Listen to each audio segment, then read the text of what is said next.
চা দোকানে বসে বসে বিড়ি খায়, চা খায় এক হাতে, বিড়ি খায়, আর এই দোয়ার ভিতরি দিয়ে না ভালো মানুষ তো নাই, তো নাই ভালো মানুষ তো নাই। কি ধরনের চাচা ভালো মানুষ বলতে? মানে এরকম বিড়ি খাওয়াই না নাকি? আপনি কি বুঝাইতে চাইতেছেন? আপনি কোন ক্লিয়ার করে, ভালো মানুষদের নাই আমিও মানলাম, কিন্তু কোন ধরনের? মানে এই যে আরে এই যে আমার মতো আল্লাহ রহমতে বিড়ি খায়, বন খায়, চা খায়, টেলিভিশন চায়, এরকম ভালো মানুষ তো সমাজে দেখতেছি না। কই না? আরো তো লগে বহুত লোক বইয়া রয়েছে, আপনি দেখেন না কই? আর যদি বলেন না এরকম না, কথা বুঝেন না, এগরে বুঝাই নাই আমি, তো কারে বুঝাইছেন হেটা কোন? বলে তো আল্লাহকে মানে যারা, সেজদা দেয় যারা, হালাল খায় যারা, আল্লাহর ইবাদত করে যারা, আল্লাহর হুকুম মানে যারা, এরকম ভালো মানুষ নাই। খোদার কসম আছে, আপনি আমার লগে আসেন, আমি ডজনে ডজনে আপনারে দেখাবো। আপনি তাহাজ্জুদ পড়েন না, লোক দেখবেন, আসেন আমার সাথে। আপনি হালাল 1 টাকা জীবনে হারাম খায় না এমন লোক দেখবেন, আমার কাছে আসেন, আমি দেখাই। এদেশের কওমি মাদ্রাসাগুলোর মধ্যে রাতের 4টা বাজে আপনি গিয়া দেখেন, হেফজখানাগুলোর মধ্যে আপনি দেখবেন শত শত ছাত্র মুসলমানের 8 বছরের 10 বছরের বাচ্চা আল্লাহর কোরআন নিয়ে রাসূলুল্লাহ সাল্লাল্লাহু আলাইহি সাল্লামের হাদিসে নবীজির আমল তাহাজ্জুদ পড়ে আল্লাহর কোরআন নিয়ে হাফেজ সাহেবের কাছে সবক দেওয়ার জন্য হেফজখানায় রাত 4টায় গোটা পৃথিবী যখন ঘুমায়, মুসলমানের 10 বছরের বাচ্চা তখন আল্লাহর কোরআন নিয়ে বসে। খোদার কসম এরা এই জমিনের সর্বশ্রেষ্ঠ ভালো মানুষ। আপনি ভালো মানুষ চিনেন না? মানে ভালো মানুষ হেনে না গিয়ে চাইবেন? আপনি ভালো মানুষ টোয়ান সাহাদোয়ানে বইয়া, বন্দোয়ানে বইয়া, অটোত বইয়া, সিনজিত বইয়া, আপনি মেলের মধ্যে বিয়ার দাওয়াতের মধ্যে এনে গিয়ে হাবড়া কয় ভালো মানুষ নেই। ভালো মানুষ থাকবে না কেন? ভালো মানুষ আছে বলেই সূর্য ওঠে, চাঁদ ওঠে।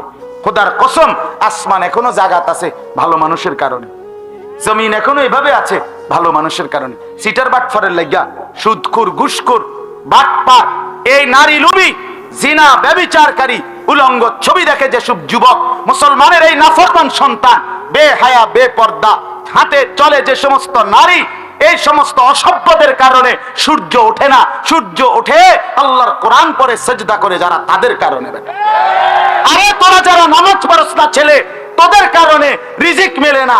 আমাদের বরকতে, আমাদের বাচ্চাদের বরকতে, আল্লাহর কোরআন পড়ে যারা, তাদের বরকতে তোরা ভাত খাস। বেটা মনে রাখো বেটা,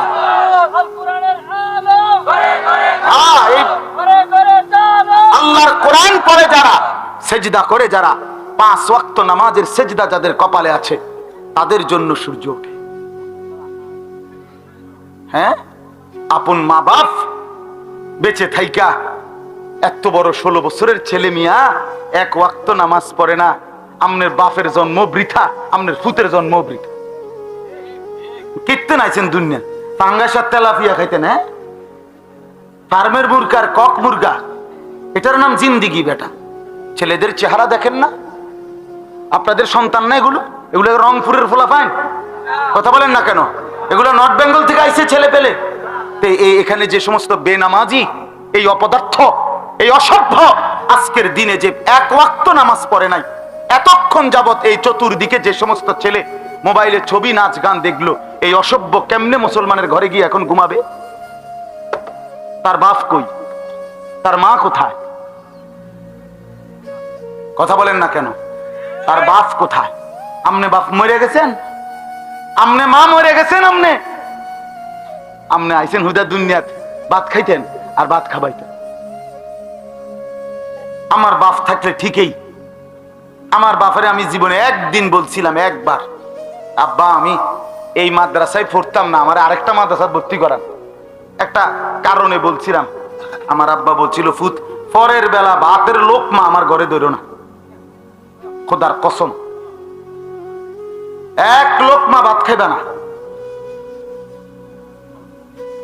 হ্যাঁ, বলছে আমি যে মাদ্রাসায় পড়তে দিচ্ছি এখানে পড়বা, নাহলে যাও বাইরেও, তোমার ভাত তুমি খাও। এমন বাবার সন্তান, বাবার কঠোর শাসন ছাড়া সন্তান মানুষ হবে কিভাবে? ছেড়ে দিছে ফোলাইনের।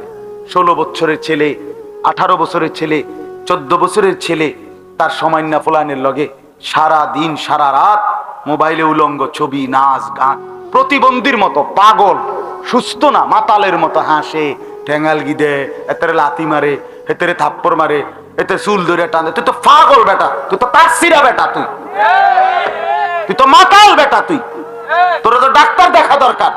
পাটনা আমার পরিচিত লোক আছে, আমার তে নাম্বার নেও বেটা। আমি কিছুদিন আগে মাহফিল করে আইছি পাবনা, আগস্ট মাসে। আমার পরিচিত বহুত লোক আছে হেনে, তোমার হেনে মেন্টাল হসপিটালে ভর্তি করে। ছি ছি ছি ছি। আপনি বলেন এটা সুস্থ?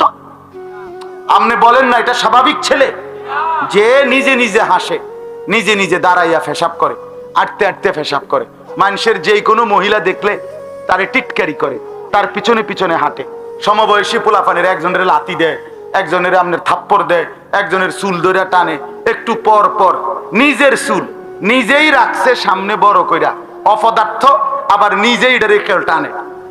আর এরকম ছাগল আমার মানে মাথাতে ধরে না। এটা এটা কি পাগল? কিরে তুই নিজেই তো এটা বড় করে রাখলি, তো তুই এখন এটা এবার পিছন দিকে এরকম করস কা? কথা বোঝেন না? এটা তো তুই রাখছো তো এইভাবে, তুই এভাবে রাখলি কেন? যে এটা তোর এদিকে আসলে অসুবিধা মনে হয়, তো তুই এটা এভাবে রাখলি কা? আর এভাবে থাকলে এটারে আবার পিছের দিকে ফেলস কা? বলেন, আপনি সুস্থ মনে হয় এটা? আপনি কন না এই সুস্থ ছেলে?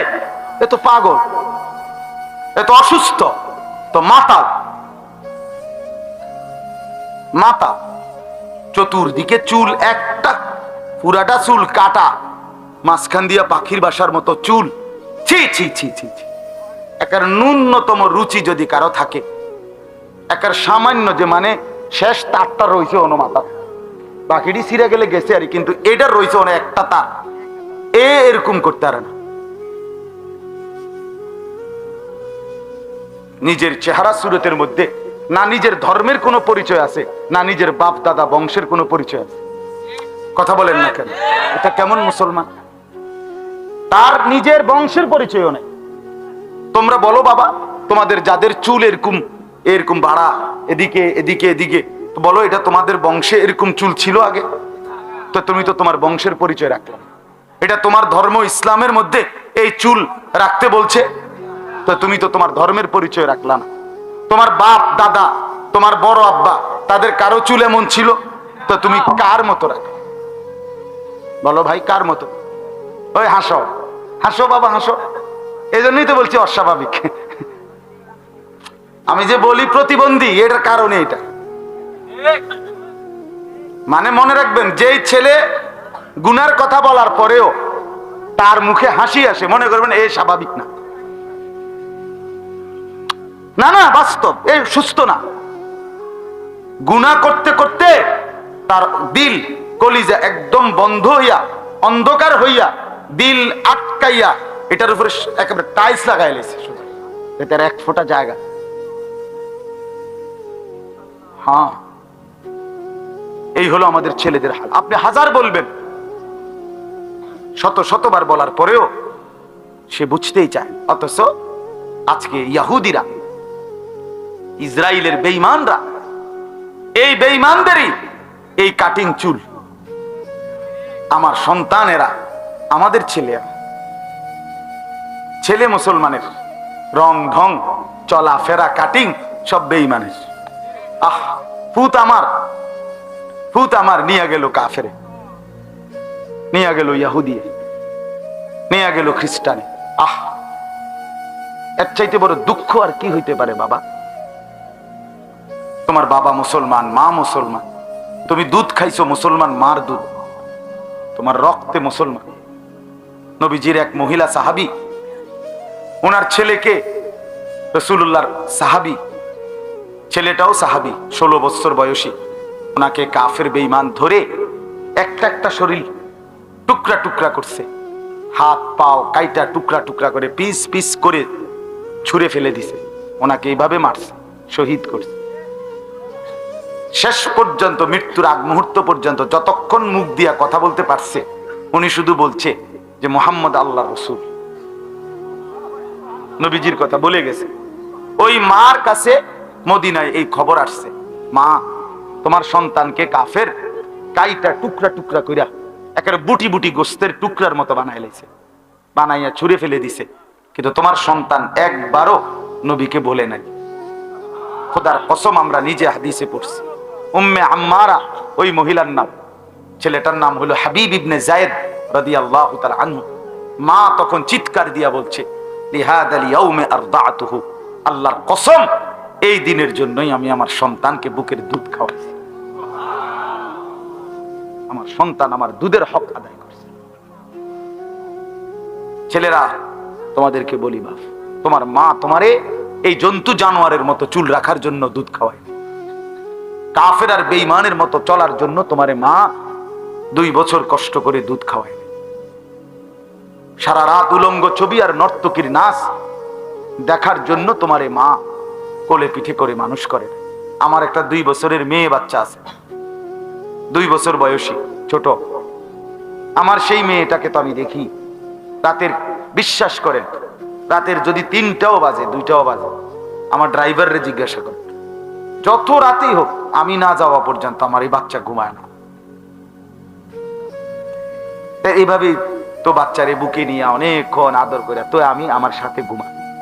তাহলে এইভাবে তো প্রতিটা বাপ মা ছোট বাচ্চাটাকে কত শত চুমা দিছে। কোন আমনের ছেলেটারে ছোটবেলায় কত লক্ষ চুমা দিছেন, কতবার জড়াইয়া ধরছেন, কত আদর করে তারে মানুষ করছে। আজকে কাফের বেঈমান, তুমি তার মতো সাজবা, তার মতো চলবা ফিরবা। মার মর্যাদা, বাবার মর্যাদা, বংশের মর্যাদা, তোমার ধর্মের মর্যাদা, তোমার কোরআনের মর্যাদা, তোমার ইসলামের মর্যাদা, তোমার নবীর মর্যাদা কিচ্ছু তোমার কাছে থাকবে না যুবক।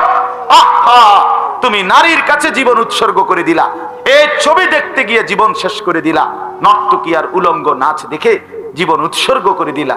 আহা, তোমারে বুঝি এই এর জন্য বানাইছে? এটা কেমন কথা ও বাপ? আপনারা আপনাদের ছেলেদেরকে ফিরান বা, এ কেমন জিন্দিগি? আমার কথা এত বিবেক তো থাকবে, এতটুকু আকল যদি কাজ না করে, আমি কেন আসলাম, কোত্থেকে আসলাম, কে পাঠাইলো আমারে, কেন পাঠাইলো? এক ওয়াক্ত নামাজ পড়তে মন চায় না, এটা কি ধরনের মুসলমান ভাই? একটাবারও কি তোমরা ভাবো না? ছেলেরা বলো ভাই, কোনোদিন যে ফজরের নামাজ পড়ো না, তোমার কি কোনোদিন মনে পড়ে না যে তুমি কিসের মুসলমান? তোমারে কি লেগে মুসলমান বলতো? কেন, মানে কোন যুক্তিতে বলতো? 30 বছর ধরে যে সুদ খায় এই হারাম করে কি লেগে মুসলমান কইতো? কথা বলেন না কেন? হ্যাঁ, 30 বছর ধরে যে মহিলা বেপর্দা, এই অসভ্য বেপর্দা নারীকে কেন মুসলমান বলতো? কি লেগা, মানে কি কারণ? মুসলমান ঠেকা পড়িয়া গেছে না, মুসলমান ঘাটতি পড়িয়া গেছে। প্রতিনিয়ত আল্লাহকে যে বৃদ্ধাঙ্গুলি দেখায়, প্রতিনিয়ত রাসূলুল্লাহ সাল্লাল্লাহু আলাইহি সাল্লামের সুন্নাতকে, দ্বীনকে যে বৃদ্ধাঙ্গুলি দেখায়, তারে কেন বলবে মুসলমান? বলেন, আপনার বিবেক দিয়া ভাবেন। শক্ত বললাম আর কি, কথাটা শক্তই বলে ফেলছি, ইনসাফের সাথে জবাব দেন, নয়তো দাঁড়াইয়া জবাব দেন, জবাব দেন।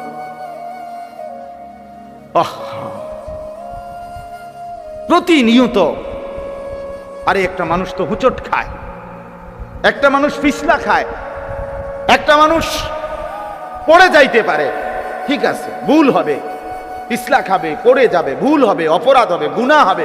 খোদার কসম, গুনাহ আমারও আছে, গুনাহ আপনারও আছে, এটা তো কোনো কথা না, দোষের কথা না। দোষ তো হইল গুনার উপরে লাগাতার ধারাবাহিক। এটা কোন ধরনের মুসলমান? আমার 6 মাসের মধ্যে একদিন জামাত ছুটে গেছে, হইতে পারে। আমার 10 দিনের মধ্যে, 15 দিনের মধ্যে, 1 মাসের মধ্যে কোনোদিন ফজরের নামাজ উঠতে দেরি হয়ে গেছে, সেটা তো হইতে পারে। লাগাতার প্রতিদিন এক জিন্দিগি, আপনি প্রতিদিন মিশা কথা কইবেন? কথা বলেন, এটা কি একটা যুক্তি হইল? বলো ভাই, আমার কথা তো এইটা না। ভুল তো আমারও আছে, ভুল তো আপনারও আছে, অপরাধ আমারও আছে, আপনারও আছে। আমি তো বেহেশতের থেকে ঘুরে আইছি না, কথা বোঝেন নাই? আমরা হিসাব দিতে হবে কিনা, আপনারা দিতে হবে কিনা, হুজুর দিতে হবে কিনা। তো এটা তো কোনো কথা টেনশন না। টেনশন হইল লাগাতার 30 বছর মিছা কথা কয় কেমনে, লাগাতার প্রতিদিন সুদ খায় কেমনে, প্রতিদিন ওজনে কম দেয় কেমনে, প্রত্যেক দিন মুসলমানের ঘরে রঙিন টেলিভিশনে নাচ গান নর্তকী চলে কেমনে, এক মুসলমানের স্ত্রী ডেইলি বেপর্দা হয় কেমনে, মাইয়াটা প্রতিদিন বেপর্দা হয় কেমনে। এটা কি মুসলমান? এটা বাপটা কেমন, মা কেমন, সন্তান কেমন?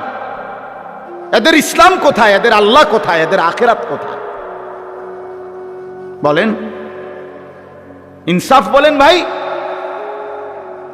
ছেলেরা তোমরা বলো মিয়া, কেন সেজদা দাও না? কেন নামাজ পড়ো না? কেন আল্লাহর কথা মনে পড়ে না? কেন এত বড় জালেম হলা? কেন এত বড় সীমা লঙ্ঘনকারী হলা? কেন এত বড় অহংকারী হলা? কেন যে মনিবকে চেনো না?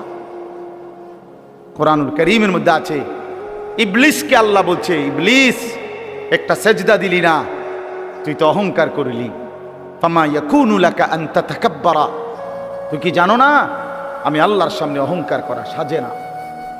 আল্লাহ বলছেন একটি সেজদা না দেওয়াতে, খোদার কসম সূরা আরাফের মধ্যে আছে, আল্লাহ বলছেন একটি সেজদা না দেওয়ার কারণে ইবলিসকে আল্লাহ বলছে তুমি অহংকারী।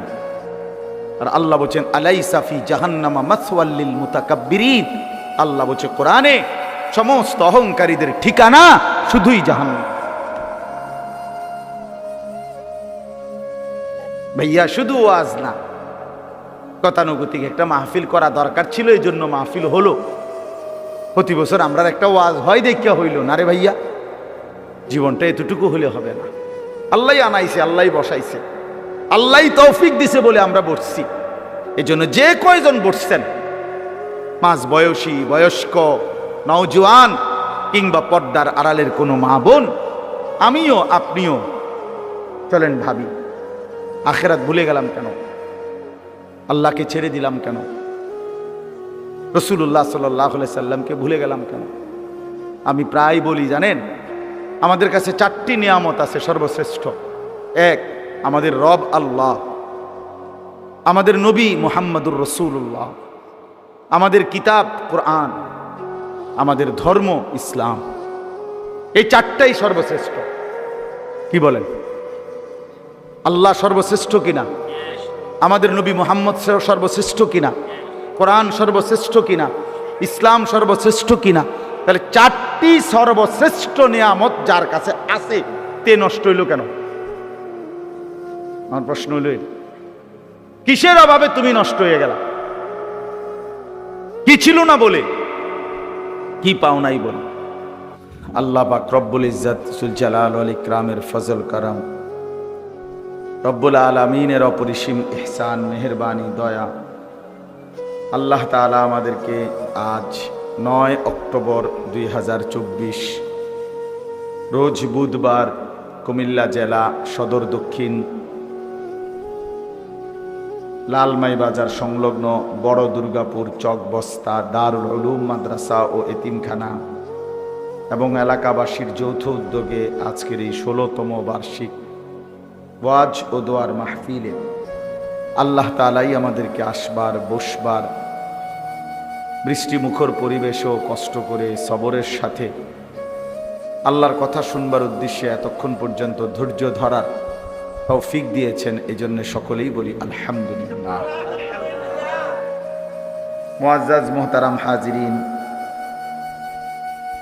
দুইজন বুজুর্গ আলেমে দ্বীন, বিশেষ করে আমার শায়েখ আরিফ বিল্লাহ হাকিমুন নফস আল্লামা মুফতি মুশতাকুন নবী কাসেমি এবং আমাদের কুমিল্লা অঞ্চলের অন্যতম দ্বীনি মাদ্রাসা, কুমিল্লার সবচেয়ে প্রাচীন বড় মাদ্রাসা কুমিল্লা কাসিমুল উলুম মাদ্রাসার সম্মানিত মুহাদ্দিস হযরত মাওলানা মুফতি আবুল হাসান রাজাপুরী দামাত বারাকাতুহুমুল আলিয়া, দুইজন হযরত আপনাদের সামনে বয়ান করেছেন, আরো ওলামায়ে কেরাম নসিহত করেছেন। আমি আপনাদের সামনে পবিত্র কোরআনুল কারীম থেকে সামান্য কিছু কথাই অল্প সময়ের জন্য আরজ করতে চাই। আল্লাহ তাআলা আমাদেরকে তৌফিক দান করেন। পবিত্র কোরআনুল কারীমের 29 নম্বর পারা, কোরআনুল কারীমের 75 নম্বর সূরা। সূরাটার নাম হচ্ছে সূরা কিয়ামাহ, মানে কিয়ামত। এই সূরার নামই কিয়ামত। এই সূরার ছোট্ট ছোট্ট কতগুলো আয়াত, 20 নম্বর আয়াত থেকে 35 নম্বর আয়াত পর্যন্ত প্রায় 16টি আয়াত আমি আপনাদের সামনে ছোট্ট ছোট্ট আয়াতগুলো পড়েছি। ইনশাআল্লাহ অল্প একটু সময়ের ভিতরেই এর তর্জমা আপনাদের কাছে শোনাইতেছি। যে কয়জন নওজোয়ান ছেলে বসছো ভাই, দয়া করে হাতে ধরা মোবাইল নিয়ে ব্যস্ত না থেকে আল্লাহর ওয়াস্তে অল্প একটু সময় আমাদের চেহারার দিকে তাকাইয়া মনোযোগ দিয়ে আল্লাহর কথা আলাদা আলাদা শুনলে ভালো হবে। ডানে বামে তাকাইয়া অথবা নিজের বন্ধুদের দিকে বারবার তাকাইয়া আল্লাহর কথা শুনলে কলিজা লাগে না, দিল বদলায় না। সাথের বন্ধু হাসি দিয়া উড়ায় দেয়, বদলাইতে দেয় না। এটা বড় একটা মারাত্মক জিনিস। রাসূলুল্লাহ সাল্লাল্লাহু আলাইহি ওয়াসাল্লাম বলছেন, আল মারউ আলা দীনে খলিলি। নবীজি বলেন, প্রত্যেক ব্যক্তি তার বন্ধুর মতো অনুসরণ করে, বন্ধুর মত পথে চলে। ফালিয়ানজুর আহাদুকুম মান ইউখালিলু। অতএব তোমরা লক্ষ্য রেখো কাকে বন্ধু বানাচ্ছ। নবীজি বলছেন, বন্ধু নির্বাচনে সতর্ক থেকো। সে তোমাকে আল্লাহর কথা মনে করায় না আল্লাহ ভুলায়, সে তোমাকে আখিরাতের কথা মনে করায় না আখিরাত ভুলায় দেয়। কোরআনুল কারীমের মধ্যে আছে, জান্নাতি বান্দারা পরস্পর গল্প করবে জান্নাত। তো গল্পের মধ্যে জান্নাতীরা দুনিয়ার গল্প শোনাবে, দুনিয়াতে কে কেমনে নেক আমল করছে, কে কিভাবে আল্লাহর বন্দিগি করছে, বিভিন্ন রকমের পারিপার্শ্বিক গুনার পরিবেশ থেকে কে কিভাবে নিজেকে বাঁচাইছে, এগুলো শোনাবে একজন আরেকজন জান্নাতের মধ্যে। তো ওইখানে আছে যে এক জান্নাতি তার অন্যান্য জান্নাতীদেরকে বলবে, আমার একটা বন্ধু ছিল পরিচিত দুনিয়াতে, সে সারাক্ষণ আমাকে আখিরাত ভুলাইতে চাইত। সে বলতো আখিরাত হবে না, পরকালের মাঠ, বিচারের ময়দান, হাসর, এগুলো হবে না। সে আমারে এটাই বলতো, মাটির সাথে আমরা মিশে যাব, হাড্ডি অস্থি মজ্জা সবকিছু মাটির সাথে মিশে যাবে, কোথায় পাবে কি, এগুলো হবে না। কিন্তু আমি খুব মজবুতির সাথে আমার সেই বন্ধুর খপ্পরে না পড়ে আমি আল্লাহর ইবাদত এবং আখিরাতের বিশ্বাস ধরে রাখছি। আজকে বিনিময়ে আমি জান্নাতি হয়েছি। তো কোরআন শরীফে আছে, আল্লাহ তাআলা তখন এই জান্নাতীকে বলবে, হাল আনতুম মুত্তালিউন, তুমি তোমার ওই বন্ধুকে দেখবা এখন জাহান্নামে তার পরিণতি কি? তো সে বলবে, হ্যাঁ দেখব। তো আল্লাহ তাআলা জাহান্নামে এই জান্নাত থেকেই সে জাহান্নামের দৃশ্য দেখবে, আর দেখবে ফাত্তালাআ ফারাআহু ফি সাওয়াইল জাহিম, সে দেখবে যে তার ওই বন্ধুটা জাহান্নামের মাছ বরাবর জ্বলন্ত আগুনের মধ্যে ঢেউ খাচ্ছে।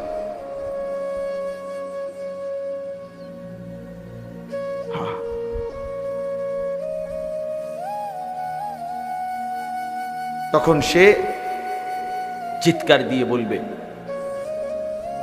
হায় আল্লাহর কসম বন্ধু, তুমি তো আমারেও বরবাদ করে দিয়েছিলা যদি তোমার কথা শুনতাম। ওয়ালাউলা নি'মাতু রাব্বি লাকুনতু মিনাল মুহদারিন, আমার আল্লাহর দয়া যদি আমার উপরে না হতো তা আমিও তো তোমার সাথে আজকে এই জাহান্নামেই থাকতাম। আফামা নাহনু বিমাইয়িতিন, এরপরে বলবে, শোনো বন্ধু, মজার বিষয় হলো আর কোনোদিন তোমারও মৃত্যু হবে না, আমারও হবে না। তার মানে আমি জান্নাতে, আমার জান্নাতের আর শেষ নাই। তুমি জাহান্নামে, তোমার জাহান্নামেরও আর শেষ নাই। তুমি দুঃখে পড়ে গেলা, আমি সুখে পড়ে গেলাম। তোমার দুঃখেরও আর শেষ নাই, আমার সুখেরও আর শেষ নাই। এজন্য অনেক আয়াত আছে কোরআন শরীফ, রাসূলুল্লাহ সাল্লাল্লাহু আলাইহি ওয়াসাল্লামের বহু হাদিস আছে। অসৎ সঙ্গ, মন্দ সঙ্গ মানুষকে নষ্ট করে দেয়, বরবাদ করে। ওয়ালা তুতি' মান আগফালনা কলবাহু আন যিকরিনা। কোরআন শরীফে আছে, আল্লাহ তাআলা নবীকে বলছে, বন্ধু 3 ধরনের মানুষের সাথে চলাফেরা করবেন না। নবীকে আল্লাহ বলছে, 1, যার অন্তর আমি আল্লাহর স্মরণ থেকে গাফেল, যার দিলের মধ্যে কখনো আল্লাহর কথা মনেই পড়ে না। কতদিন হয় নামাজ পড়ে না, মনেও নেই। কতদিন হয় ফজরের নামাজ পড়ে না, জানেও না। কোনদিন আল্লাহর কোরআন পড়তেও জানে না। কখনো একটু আল্লাহর জিকির তাসবিহ পড়বে, আল্লাহরে কোনো সময় ডাকবে একটু নীরবে, রাতে কিংবা দিনে, একাকী কিংবা প্রকাশ্যে, খবরও নেই। সারাক্ষণই দুনিয়া, খানা, খাদ্য, বাজার, ব্যবসার, টাকা পয়সা, আয় রোজগার, চাল ডাল, তেল, সাবান, বন, চা, বিস্কুট, বিড়ি, সিগারেট, মোবাইল, নাচ গান, জিনা, ব্যভিচার, দৃশ্য, অস্থিরতা, বেহায়াপনা, অসভ্যতা, খালাস, এই জিনিস। আল্লাহ বলেন এমন মানুষের সাথে চলাফেরা করবেন। অত্তাবা হাওয়াহু। 2 নম্বরে আল্লাহ পাক বলেন, সর্বদাই যে মনের ইচ্ছা মতো চলে, তার মনে যা চায় তাই বলে, তাই করে, এই মানুষ ফালতু মানুষ, আপনি তার সাথে চলবেন। চুল এগুলো এমন কেন, আমার মন চাইছে। জামা এমন কেন, আমার মন চাইছে। তুমি ঘুরতেছো কেন এখানে, আমার মন চাইছে। নামাজ পড়ো না কেন, আমার মন চাইছে। ঘুমাচ্ছ কেন এখন, এখন তো ঘুমের টাইম না, সকাল 9টা বাজে, আমার মন চাইছে। রাত 2টা বাজে গেছে, ঘুমাচ্ছ না কেন, আমার মন চাইছে, ঘুমাবো না। আপনার কি মানে জিন্দেগির কোনো কি নাই, নিয়ম কানুন নাই। মনে যা চায়, জন্তু জানোয়ারের মতো, কুকুর বিড়ালের মতো, হাইওয়ানের মতো তাই। আল্লাহ তাআলা বলেন, বন্ধু এমন ফালতু মানুষের সাথে চলাফেরা করবেন। 3 নম্বর, ওয়াকানা আমরুহু ফুরুতা। প্রত্যেক কাজে যে সীমালঙ্ঘন করে, আল্লাহর হুকুমের উপরে সীমালঙ্ঘন করে, আল্লাহর হুকুম তো পালন করেই না, তদুপরি বাড়াবাড়ি করে, সীমালঙ্ঘন। মিথ্যা বলে তো এটার উপরে কোনো আফসোসও নেই, অন্যায় করে তো এটার উপরে কোনো অনুশোচনাও নেই, কোনো বিব্রতও না। হারাম খাচ্ছে, সুদ খাচ্ছে, বেপর্দা, বেহায়া, কিন্তু এতে কোনো আফসোস নেই, অহংকার, সীমালঙ্ঘন। আল্লাহ তাআলা বলেন, এরকম অহংকারী, ঔদ্ধত্যপূর্ণ মানুষ থেকে চলাফেরা করবেন। ভাইয়া, এই যে তোমরা যে মাঝখানে কয়েকটা ছেলে, দোস্ত, এই তোমারে বলছি, অসুবিধা হলে চলে যাও ভাই, তোমরা উঠে চলে যাও। এই যে বয়স্ক 2 জন চাচার পিছনে যে তোমরা 3-4 জন ছেলে, ফাইজলামি ছাড়তে না পারলে চলে যাও বাবা, বাসায় গিয়ে ঘুমায় যাও, নয়তো গিয়ে মোবাইল টিপো।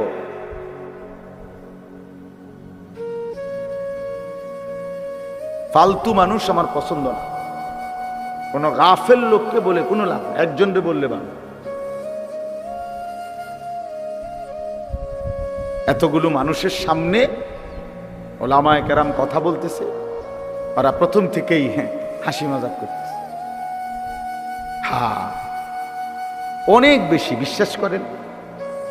একজন মানুষও যদি বোঝেন, মানে আমরা আমাদের সন্তানদের কাছে, বর্তমান আমাদের কিশোর তরুণ নওজোয়ানদের কাছে রীতিমতো আমরা হেরে গেছি। মা বাবা, আত্মীয় স্বজন, কারো কোনো নিয়ন্ত্রণ। সে কাউরে তোয়াক্কা করে, তার আল্লাহ আছে সে জানেও না, তার রসুল আছে সে জানেও না, তার কোরআন আছে সে জানেও না, তার ইসলাম ধর্ম আছে সে জানেও না, তার বাবা মার ইজ্জত আছে সেটা জানেও না, তার বংশের মর্যাদা আছে সেটা জানেও না। কিচ্ছুর সাথে কোনো যোগাযোগ, চুল, চেহারা, লেবাস, জামা, কথাবার্তা, স্টাইল, সারাদিনের হাঁটা চলা, সব কিছুই বেঈমানের মতো, কাফেরের মতো। কোনো না কোনো মুশরিক কোনো না কোনো নাস্তিক, কোনো না কোনো বেঈমানকে অনুসরণ।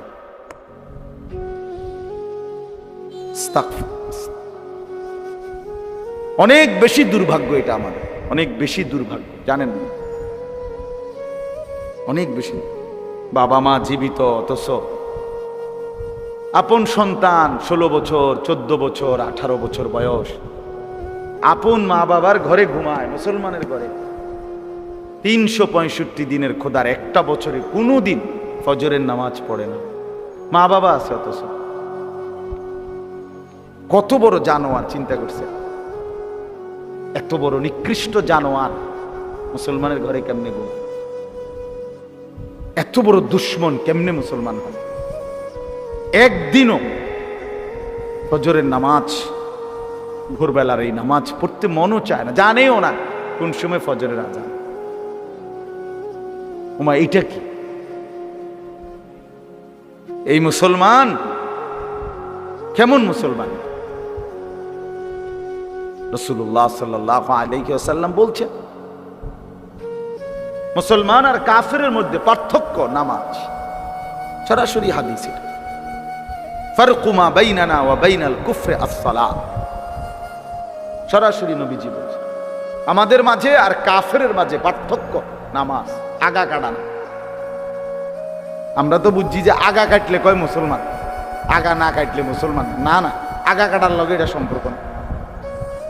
ওইটা তো হলো খতনা করা, ওইটা একটা আমল, ইসলামের সুন্নাত আমল। বাচ্চাকে যে খতনা করায়, এটা একটা ইসলামের একটা আমল, নবীজির একটা আমল। কিন্তু কোনো মানুষ মুসলমান না বেঈমান, এটা পার্থক্যর প্রমাণ কি বলেন সবাই? হ্যাঁ, নবীজি বলছে, আল আহদুল্লাযী বাইনানা ওয়া বাইনাহুম আস-সালাহ। নবীজি বলছে, আমাদের মাঝে আর মুনাফিকের মাঝে পার্থক্য, অঙ্গীকার নামাজ। মানে ইমানদার নামাজ পড়ে, মুনাফিক নামাজ পড়ে। মুমিন নামাজ পড়ে, কাফের নামাজ পড়ে। রাসূলুল্লাহ সাল্লাল্লাহু আলাইহি ওয়াসাল্লাম বলেছেন, মান তারাকা সালাতাম মুতাআম্মিদান ফাকাদ কাফারা। নবীজি বলছেন, ইচ্ছে করে যে নামাজ ছেড়ে দিল সে কুফরি করল, কুফরি করল, নাফরমানি করলো, বেঈমানি করলো। সে কি কি সাংঘাতিক কথা, চিন্তা করো। এত বড় কথা শোনার পরে যদি কলজা না কাঁপে, তার কারণ হইল, আসল কথা হইল, তার ইমানের কোনো কদর, ইসলামের কোনো কদর তার কাছে নাই। সে যে মুসলমান, এই পরিচয়ের কারণে সে আরো লজ্জিত। অনেক মানুষের চেহারা সুরত দেখলে বোঝা যায় উনি আসলে মুসলিম পরিচয়ের কারণে শর্মায়। হ্যাঁ হ্যাঁ, লজ্জিত উনি, মানে মূলত কইতারেন আর কি মুখে, ভিতরে ভিতরে উনি চেহারা, চুল, দাড়িবিহীন চেহারা, হ্যাঁ, লেবাসে, পোশাকে, চলাফেরায়, উপার্জনে, সর্বকিছুতে আল্লাহ এবং রাসূলের নাফরমানি করে শুধু মুখে সাহস করতে পারতেছে নারী, কিন্তু দিলের মধ্যে এটাই বুঝায় যে আসলে ইসলাম আমার মোটেই পছন্দ, মোটেই পছন্দ। কিন্তু দিলের মধ্যে আমি আর আপনি না বুঝলাম না, কিন্তু দিলের মধ্যে কার কি আল্লাহ তো জান। আল্লাহ বুঝে কি না বলেন? ইয়াউমা তুবলাস সারাইর, কোরআনুল কারীমের মধ্যে আছে, আল্লাহ তাআলা বলেন, বান্দা, হাসরের ময়দানে আমি তোমার অন্তরের ভিতরের বিষয়গুলো খুলে দেব। ফালা ইয়ালামু ইদা বুসিরা মা ফিল কুবুর ওয়া হুসিলা মা ফিস সুদূর। আল্লাহ বলেন, কবর থেকে হাসরের ময়দানে যখন উঠানো হবে, আমি রব্বুল আলামিন তোমার অন্তরের ভিতরের কথাগুলো প্রকাশ করে দেব। দিলের মধ্যে কি ছিল, বাহ্যিক গুলো তো বলবোই, দিলের গুলোও বলবো। ওয়াশাহিদা আলাইহিম সামউহুম ওয়া আবসারুহুম ওয়া জুলুদুহুম বিমা কানু ইয়ামালুন। আল্লাহ বলেন, নাফরমান, তোমার কান, তোমার চোখ, তোমার সারা দেহের অঙ্গর চামড়া সবটা আমি আল্লাহর কাছে তোমার জিন্দিগির ব্যাপারে সাক্ষী দেবে। পুরা দেহ, পুরা দেহ, হাত, পাও, চোখ, নাক, কান, জবান, জিহ্বা, সব কিছু সাক্ষী পেশ করবে। এই জন্য বাপ, ছেলেরা, বাস্তবতাই এটা যে আমি সবসময় বলি আত্ম উপলব্ধি বড় সম্পদ। আমি যদি এতটুকু না বুঝলাম আসলে আমি কে, আমি কোত্থেকে আসলাম, আমারে কে পাঠাইলেন, আমারে কি করতে বললেন, আমি করতেছি কি, এত্তুর দেমাগ এত্তুর আকল যদি কারো মাথায় না ধরে এ মানুষ কিভাবে? মুসলমান তো দূরে থাক, আর এতে মানুষ হয় কেমন? যে আর এতটুকু কমন সেন্স নাই, এতটুকু আকল দিমাগ নাই। বলো ভাই, তোমরা যারা এইখানে বসা অনেক ছেলে, তোমরা চেহারা দেখলে বুঝাই যায় এক ওয়াক্ত নামাজ পড়ো না। আমার নাহলে আমি দাঁড় করাই দেব, বেনামাজির দাঁড় করাই আমি। বেনামাজি তো অসভ্য, আর অসভ্যরে চিনা যায়। বেনামাজি তো নির্লজ্জ, বেহায়া। বেনামাজি তো জন্তু জানোয়ার, ওরে চিনা যায় তো। ওর চেহারার মধ্যে কোনো রসকস থাকে না, দয়া মায়া থাকে না, সৌন্দর্য থাকে না, ভদ্রতা থাকে না, মানবতা থাকে না, ইনসানিয়ত থাকে না, মনুষ্যত্ব থাকে না। আল্লাহ তাআলা সমস্ত গুণ, উত্তম আখলাক, জীবনের সকল সৌন্দর্য বেনামাজি থেকে ছিনায় নেয়। আর বান্দা যখন নামাজ পড়ে, খোদার কসম আল্লাহ কোরআনে বলছে, বান্দা পুরা নামাজে আমি আল্লাহ সরাসরি তোমার দিকে তাকায় থাকি।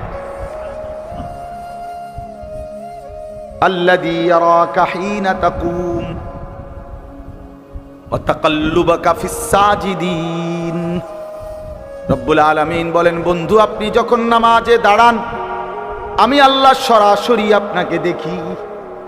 ওয়া তাকাল্লুবাকা ফিস সাজিদিন, আপনি যখন আমার বান্দাদের সাথে রুকু দেন, সেজদা দেন, আমি আল্লাহ তখনও আপনাকে সচক্ষে দেখি, পুরা দেখতে থাকি। আল্লাহর রহমের নজর পড়তে থাকে তার উপরে। এই জন্য বাপ আমার, এ কেমন জিন্দিগি? আমার কথা এত বিবেক তো থাকবে, এতটুকু আকল যদি কাজ না করে, আমি কেন আসলাম, কোত্থেকে আসলাম, কে পাঠাইলো আমারে, কেন পাঠাইলো? এক ওয়াক্ত নামাজ পড়তে মন চায় না, এটা কি ধরনের মুসলমান ভাই? একটাবারও কি তোমরা ভাবো না? ছেলেরা বলো ভাই, কোনোদিন যে ফজরের নামাজ পড়ো না, তোমার কি কোনোদিন মনে পড়ে না যে তুমি কিসের মুসলমান? তোমারে কি লেগে মুসলমান বলতো? কেন, মানে কোন যুক্তিতে বলতে পারে? 30 বছর ধরে যে সুদ খায় এই হারাম করে কি লেগে মুসলমান কইতো? কথা বলেন না কেন? হ্যাঁ, 30 বছর ধরে যে মহিলা বেপর্দা, এই অসভ্য বেপর্দা নারীকে কেন মুসলমান বলতো? কি লেগা, মানে কি কারণে? মুসলমান ঠেকা পড়িয়া গেছে না, মুসলমান ঘাটতি পড়িয়া গেছে। প্রতিনিয়ত আল্লাহকে যে বৃদ্ধাঙ্গুলি দেখায়, প্রতিনিয়ত রাসূলুল্লাহ সাল্লাল্লাহু আলাইহি সাল্লামের সুন্নাতকে, দ্বীনকে যে বৃদ্ধাঙ্গুলি দেখায়, তারে কেন বলবে মুসলমান? বলেন, আপনার বিবেক দিয়া ভাবেন। শক্ত বললাম আর কি, কথাটা শক্তই বলে ফেলছি, ইনসাফের সাথে জবাব দেন, নয়তো দাঁড়াইয়া জবাব দেন, জবাব দেন।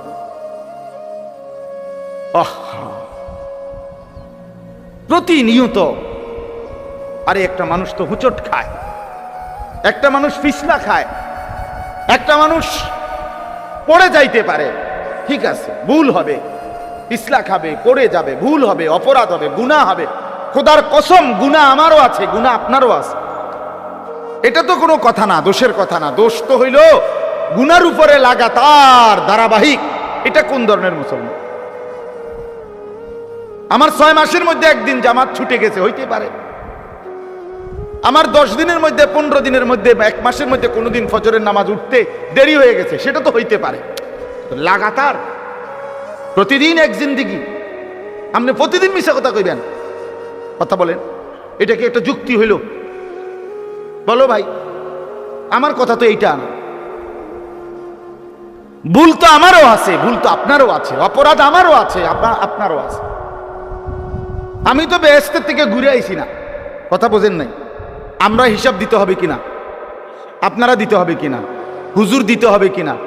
তো এটা তো কোনো কথা টেনশন না। টেনশন হইল লাগাতার 30 বছর মিশা কথা কয় কেমনে, লাগাতার প্রতিদিন সুদ খায় কেমনে, প্রতিদিন ওজনে কম দেয় কেমনে, প্রত্যেকদিন মুসলমানের ঘরে রঙিন টেলিভিশনে নাচ গান নর্তকী চলে কেমনে, এক মুসলমানের স্ত্রী ডেইলি বেপর্দা হয় কেমনে, মাইয়াটা প্রতিদিন বেপর্দা হয় কেমনে?